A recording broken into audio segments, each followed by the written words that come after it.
साथियों, आप लोग कैसे हैं? उम्मीद करते हैं आप लोग स्वस्थ और मस्त होंगे। आज हम लोग केबीएस के पिछले वीडियो में चर्चा कर लिए थे सिलेबस के बारे में, तो आज हम उसके गणित के सिलेबस के अनुसार जो आपके विगत वर्षों के प्रश्न पत्र हैं उसमें देखेंगे मैथ में वो भी देखेंगे प्रतिशत। तो पहला प्रश्न है, किसी संख्या के 48% का 1% उस संख्या का कितना होगा? तो मान लीजिए अगर इस प्रकार से प्रश्न आपको देखने को मिलते हैं तो 48% और उसका 1% का कितना होगा, तो सीधे आप 48 गुणे में 1 करेंगे, उसको 100 से भाग दे देंगे, तो ये 48 अपान में कितना 100 हो जाएगा। तो इससे भाग देंगे अगर हम, तो इसमें यहाँ पे 2 है तो यहाँ पे इसके बाद में ये लगा देंगे। तो आपका ऑप्शन कौन सा सही है? पहला। तो आपका ऑप्शन कौन सा सही है? पहला।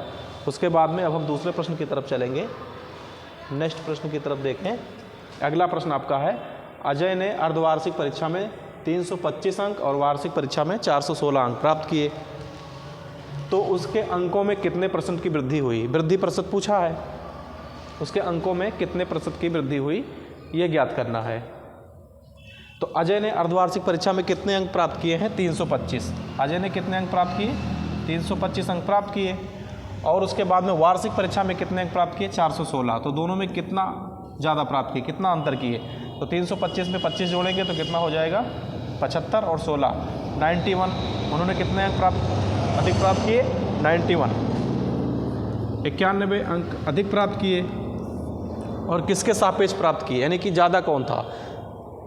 325 से बढ़ा के तो 416 हुआ है, तो हमें 325 के सापेक्ष प्राप्त हुआ। किसके? 325 के। और गुणे में हम क्या कर देंगे?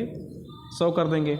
अब इसको अगर हम काट लें, इसको कम करें तो 25 5 6 30, 5 6 कितना हो गया? 30 और 25 से 65 बार में कट जाएगा। और ये आपका 25 चौका 100, तो ये हो जाएगा। अगर हम अब 13 से काट देते तो 13 सते 91, 13 पचे 65, तो कितना हो गया? 7 चौक 28, 28% आपका उत्तर हो जाएगा। कितना? 7 चौक 28% आपका उत्तर हो जाएगा। आगे देखें अगले प्रश्न में। अब हम अमन ने 5,25,000 में कार खरीदा। पहले वर्ष में 12% की हानि, और दूसरे वर्ष में 25% की हानि, और तीसरे वर्ष में आपके 15% की कम हो जाता है। तो तीसरे वर्ष के बाद कार का मूल का कितना % होगा? तो इस मूल तो यही है, इस मूल के कितने % है? इस मूल का कितना % होगा? तो आप इसको लगा के होमवर्क में दिखाइए, हम बता दे रहे हैं। 5,25,000 में कितने की वृद्धि होती है? ऐसे है 5,25,000, इसमें कम हो जाता है कितना? 12%। तो 1200 में 12 घट जाएगा तो कितना बचेगा? 88, यानी 88%। और उसके बाद में 25% घटा तो 25 बटा कितना? 100। और उसके बाद में 15% और घटा, 25% घटा तो यहाँ पे 75 होगा। 15% और घटा तो 100 में 15 जाएगा तो कितना हो जाएगा? 85 बटे में कितना? ये। इसके बाद में इसका उत्तर निकालिए और इसके सापेक्ष इसको बताना है कि मूल का कितना % है। ये होमवर्क में आप करके दिखाइएगा कमेंट करके, फिर आगे हम इसका सलूशन बता देंगे आपको। अब हम अगले प्रश्न की तरफ चलें। एक वर्षा वाले दिन 96% विद्यार्थी विद्यालय में उपस्थित थे। एक दिन बारिश हुई थी और उसमें 96% जो छात्र हैं वो क्या हैं? उपस्थित हैं, और 36 विद्यार्थी अनुपस्थित हो गए। तो अगर तो उसमें पूछा है कुल विद्यार्थी, यानी कि 100% का मान पूछा है। तो 100% में कितने? 96% उपस्थित थे, तो कितने अनुपस्थित हो गए? 4%। तो 4% छात्र अगर अनुपस्थित हैं, ये कितने % छात्र अनुपस्थित हो गए? 4। तो 4% छात्र का मान कितना है? 36 है। तो 1% का अगर हम मान निकाल लें तो 4 4 9 36, 1% का मान कितना हो जाएगा? 1% बराबर कितना हो जाएगा? 1% बराबर कितना हो जाएगा? 1% बराबर 9 हो जाएगा। तो 100% बराबर कितना हो जाएगा? 900। 100% बराबर कितना हो जाएगा? 900। यही उत्तर आपका सही होगा। एक बार फिर से देख लीजिए। एक वर्षा वाले दिन 96% विद्यार्थी विद्यालय में उपस्थित थे और 4% अनुपस्थित थे। तो 4% का मान कितना है? 36 है। तो 1% का मान 9 है, तो 100% का मान कितना? 900। अब यही 100% का मान पूछा गया था, यानी कुल विद्यार्थी कितने थे, यही पूछा गया था आपसे। अगला प्रश्न, एक विद्यालय में 44% लड़कियां हैं, शेष लड़के हैं। तो अगर हम परसेंटेज में बात करें तो 44% लड़कियां हैं। अगर 100 में 44% लड़कियां हैं 100 में, तो शेष जो बचेगा इसका 56%। तो 56% क्या हो जाएंगे? ये बालक हो जाएंगे। तो 56% कितने हो गए? ये सभी हो गए बालक। 56% क्या हो गए? क्या नहीं चलता शायद, तो ये कुछ है गड़बड़ हो गया। 56% क्या हो गए? बालक हो गए। चल नहीं रहा पेन चल बंद होएगा। चल गया तो 56% क्या हो गए? ये 56% क्या हो गए? बालक हो गए। अब बालकों की संख्या दिया है 448, यानी 56% बराबर में कितना है? 448। अब हम इसी का 1% मान निकाल लें, तो इसका अगर हम देख लें 2 से पहाड़ा पढ़ देंगे तो 28 दूना 56, ये 28 बन जाएगा। तो ये 2 2 4 बन जाएगा। इसको और कम करेंगे अगर हम फिर 2 से इसको काट लें तो ये कितना हो जाएगा? ये 14 हो जाएगा और ये 112 हो जाएगा।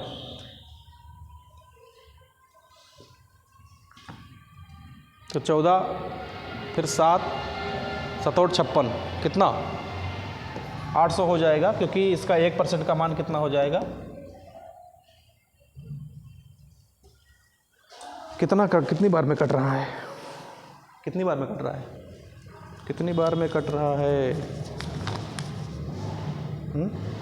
बताओ।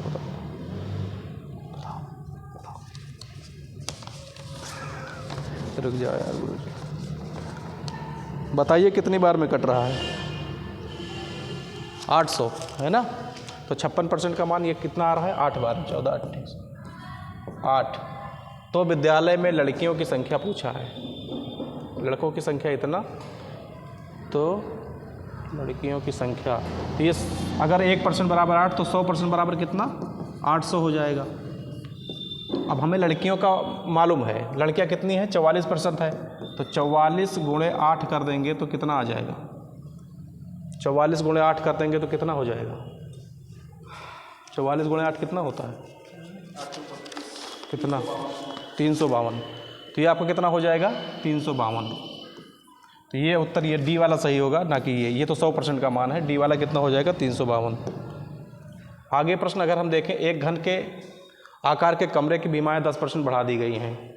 तो ये सभी जो होते हैं द्विविमीय हैं, ये क्या है? 2D आकृति हैं। 2D से प्रश्न है। 10% बढ़ाई गई तो आपका एक बार 10 बढ़ेगा और दूसरी बार में भी क्या बढ़ेगा? 10 बढ़ेगा। 2 बार 10 बढ़ गए तो इसके फर्श के क्षेत्रफल में कितने % की वृद्धि हो जाएगी? तो अगर 10 बढ़ेगा तो ये हो जाएगा 110 और गुणे में फिर कितना? 110 और बटे में 100। तो ये इससे कट जाएगा, तो 11 गुणे 11 बराबर 121 और 121 100 से कितना ज़्यादा है? 21। तो 21 ज़्यादा है तो 21% की वृद्धि हो जाएगी, यानी कि ऑप्शन सी आपका सही है। इसी प्रकार से आगे प्रश्न है, एक संख्या के 25% के 3/7 भाग का 26% इतना है तो वह संख्या बताइए। ये भी प्रश्न आप होमवर्क में करिए। किसी संख्या, मान लीजिए कोई संख्या है तो उसका 25% बराबर 25/100 और उसके बाद में 3/7 है और 3/7 में 3/7 का भाग, तो का मतलब क्या होता है? गुणे, और 26% का मतलब 26/100 और बराबर में कितना दिया है? 136.5। 136.5। इसको सॉल्व करके इसका उत्तर कमेंट में आप बताना। या DSSS हेड कांस्टेबल में प्रश्न पूछे गए थे। 2-3 प्रश्न आपको होमवर्क में दे देंगे, बाकी हम करवा देंगे। इसमें है, देखिए प्रश्न ठीक से देखिए, यदि x y से 40% अधिक है तो कौन अधिक है? x ही अधिक है, अंक प्राप्त करता है, तो y के अंक x के अंकों से कितने % कम है? इसमें स्पष्ट रूप से बता भी दिया है कि कितने % कम है। कमी प्रतिशत पूछा है, तो कमी प्रतिशत निकालने के लिए क्या करेंगे आप? कमी प्रतिशत निकालने के लिए क्या करेंगे बताइए? इसको हम लोग मान लेते हैं फार्मूला के हिसाब से, ये r है, तो r/r + 100 और इंटू में कितना? 100। यह है क्या? कमी, और ये कमी है और प्लस में 100।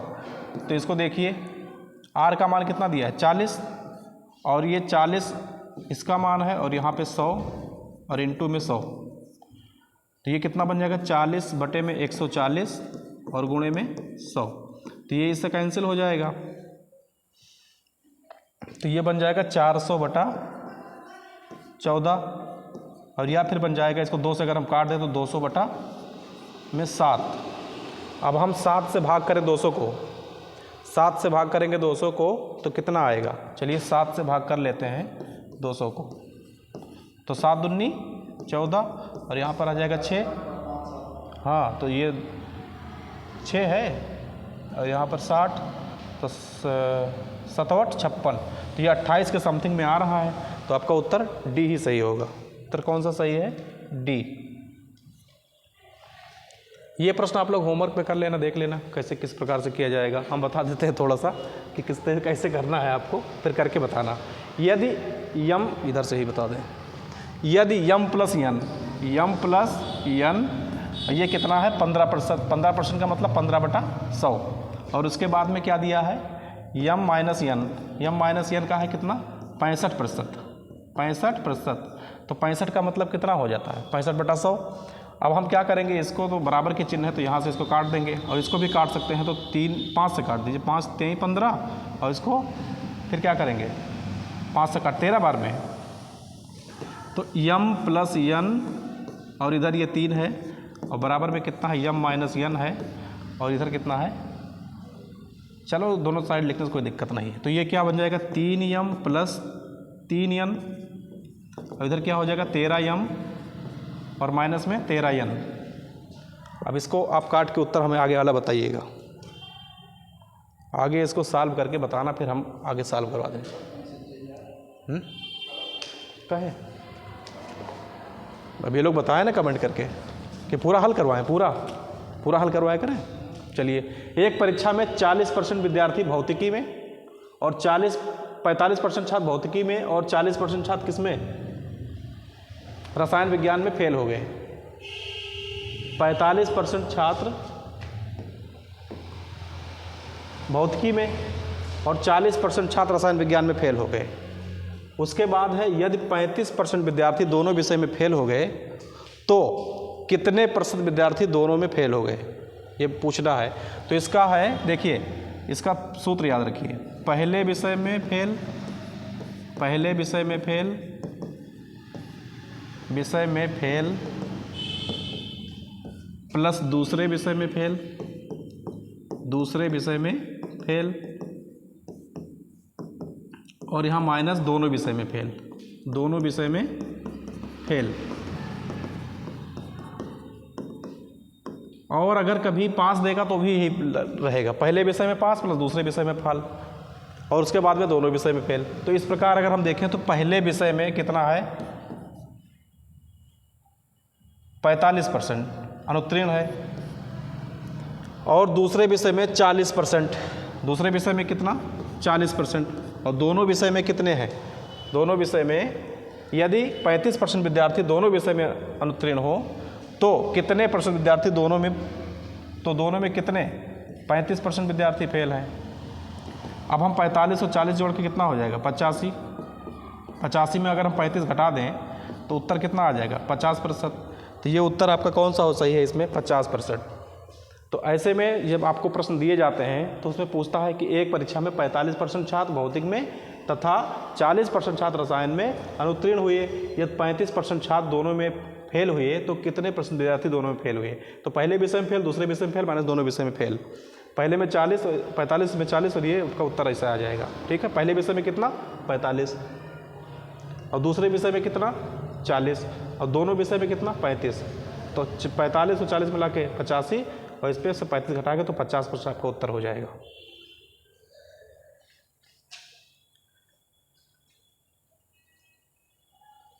चलिए 12 नंबर सवाल है, यदि एक संख्या में 62.5% की कमी की जाती है तो वह संख्या 300 हो जाती है, तो मूल संख्या ज्ञात करना है आपको। क्या ज्ञात करना है? मूल संख्या ज्ञात करना है। आपको क्या ज्ञात करना है? मूल संख्या।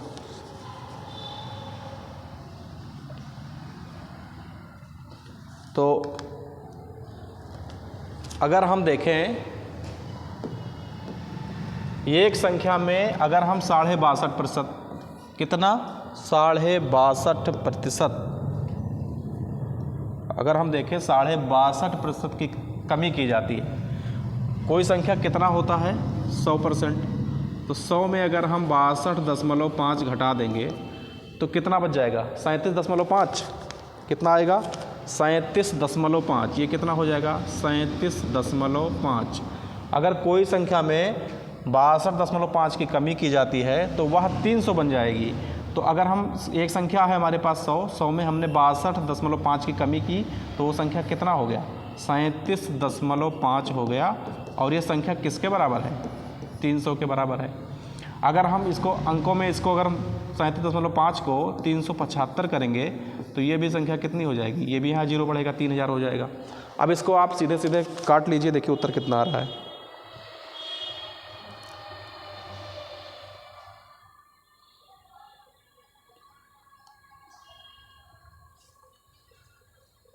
पच्चीस से काट दीजिए इसको, तो 25 से काटेंगे तो कितनी बार में कट जाएगा? 25 से काटिए सीधे, बड़े अच्छे से 25 से काट दीजिए तो ये 15 बार में कट जाएगा।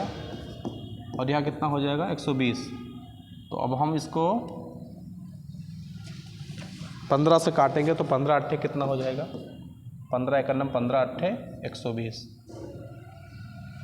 ठीक है, तो ये 300 बन जाती है। तो मूल संख्या बात करें तो मूल संख्या कितना रहा होगा? मूल संख्या 800।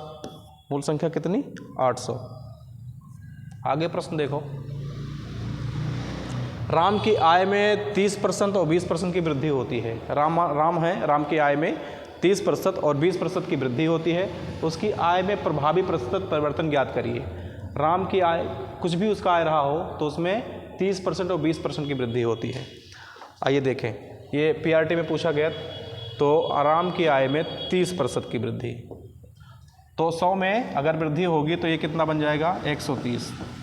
और उसके बाद में कितने की वृद्धि होती है? फिर से 20 की, तो ये बन जाएंगे 130 और 120 बटे में क्या? 100।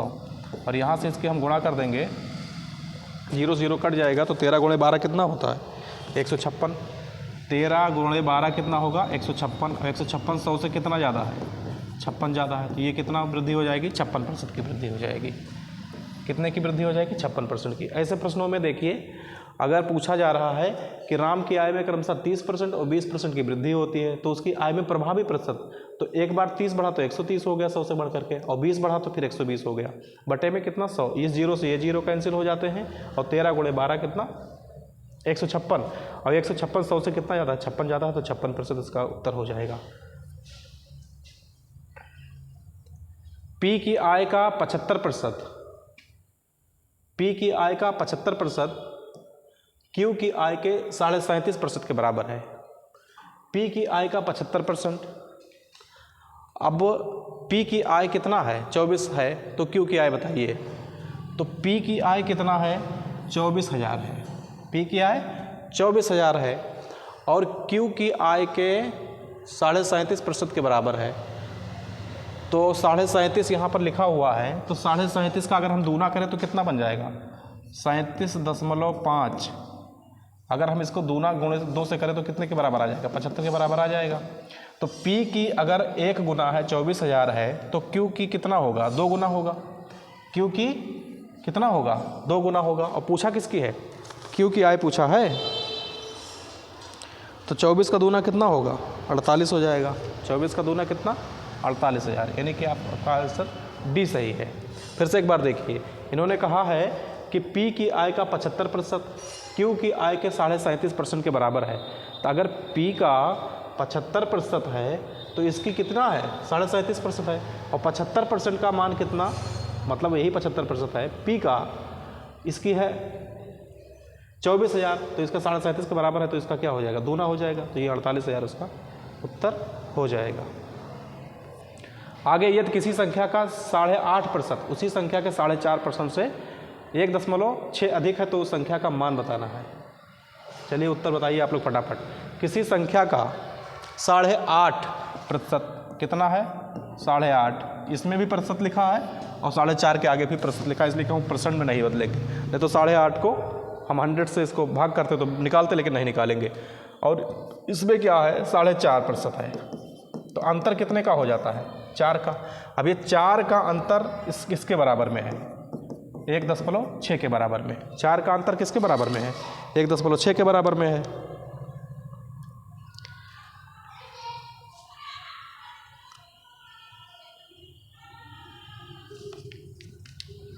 अगर हम इसको इसमें गुणा करें 10 की, तो ये 16 के बराबर होगा, तो इसमें भी अगर हम 10 की गुणा करें तो किसके, ये 40 के बराबर हो जाएगा। ये उत्तर आपका कौन सा हो जाएगा सही, 40 हो जाएगा। उत्तर कौन सा सही है, 40। सेम पहले के तरीके से ये प्रश्न है। एक परीक्षा में 44% विद्यार्थी, एक परीक्षा में 44% विद्यार्थी क्वांट में फेल हो गए और दूसरे 38% छात्र मौखिक में फेल हो गए। यानी कि पहले विषय में फेल प्लस दूसरे विषय में फेल और माइनस दोनों विषय में फेल, यही वाला सूत्र फिर लगेगा, दोनों विषय में फेल। तो अब हम क्या करें, पहले में कितना है 44% है और दूसरे में कितना है 38 है और दोनों में कितना है 32 है। समझ रहे हैं? तो पहले में कितना 44 और दूसरे में 38 और दोनों में कितने हैं 32। तो 44 और 38, 8 4 12 का 2 और 4 3 7 1 8 82 हो गया। 82 से अगर हम दोनों को घटा दें, ये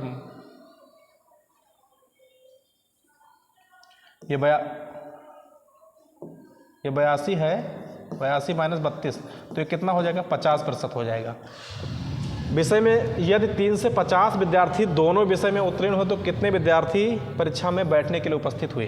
अब 350 विद्यार्थी का मान कितना है, 50% का मान कितना है 350 विद्यार्थी है, 50% का मान कितना है 350 है, तो 100% का मान कितना हो जाएगा, 100% का मान हो जाएगा 700।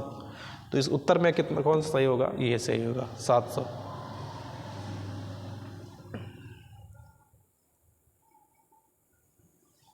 चलिए ये प्रश्न को देखें। 9 का x% मतलब x का 100 बराबर में क्या 21 का y%, तो निकालना है मान किसका, तो बताना है हमको x प्लस y अनुपात y बताना है, ये हमको बताना है। ये तो इससे कट जाएंगे, तो हमें मान निकालना है किसका, x और y का।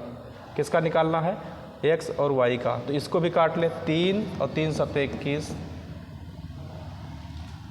तो y का मान कितना हो जाएगा 3 और x का मान कितना हो जाएगा 7। y का मान कितना हो जाएगा 3 और x का मान हो जाएगा 7। तो यहाँ पर हम लिख देंगे 7 और यहाँ पर लिख देंगे 3 और ये इसका भी मान कितना है, तो 7 3 10 के अनुपात 3, यही आपका उत्तर होगा। आगे प्रश्न हम दे रहे हैं, इसको आप लगाओ। चलिए इसका उत्तर बताइए। 3/5, तो 3/5 का मतलब क्या होता है 3/5 और 5% का मतलब क्या होता है 5/100। ये तो है, देखिए ये DSSB PRT 26/3/22 को शिफ्ट सेकंड में पूछा गया। 3/5, तो 3/5 का मतलब क्या 3/5, 3/5 और 5% का मतलब क्या 5/100। ये 5 से 5 कट जाएगा तो 3/100 इसका उत्तर हो जाएगा। अब 100 से हम 3 को भाग करेंगे तो क्या आएगा, यही आएगा। चलिए अगले प्रश्नों की तरफ अब हम बढ़ें। एक कक्षा 12 की अंतिम परीक्षा में, चलिए यहाँ से सट कर, एक कक्षा 12 की अंतिम परीक्षा में 250 छात्र हैं, 20% छात्र फेल हो गए, तो पास कितने हुए, पास कितने हुए 80%। अगर मान लीजिए छात्र अनुत्तीर्ण हो गया, छात्र क्या हो गए अनुत्तीर्ण, कितने परसेंट 20% छात्र अनुत्तीर्ण हो गए, तो पास यानी उत्तीर्ण कितने प्रतिशत हुए, उत्तीर्ण जो हुए वो 80% हो गए। अब पूछा है कितने छात्र उत्तीर्ण हुए, तो अंतिम परीक्षा में कुल छात्र कितने हैं, कुल छात्र कितने हैं 250 हैं, कुल छात्र कितने हैं 250 हैं।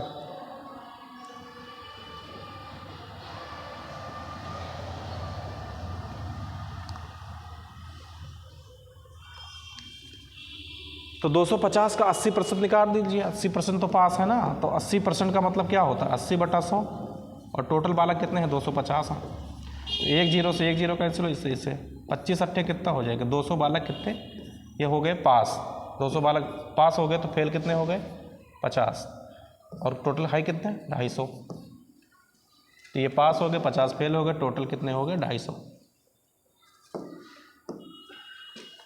एक अंतिम प्रश्न है 600 का 35%, 600 का 35%,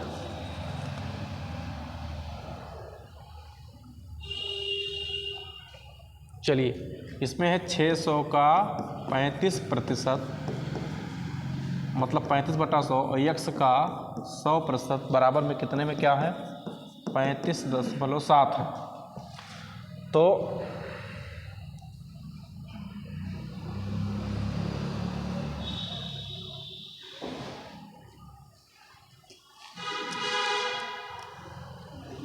चला जाए चलो, तो ये इससे क्या होंगे, इससे कैंसिल हो जाएगा। चलो यार आएगा आंसर। ये कितना हुआ? एक अच्छे से देख लिया ये स्पीड में कुछ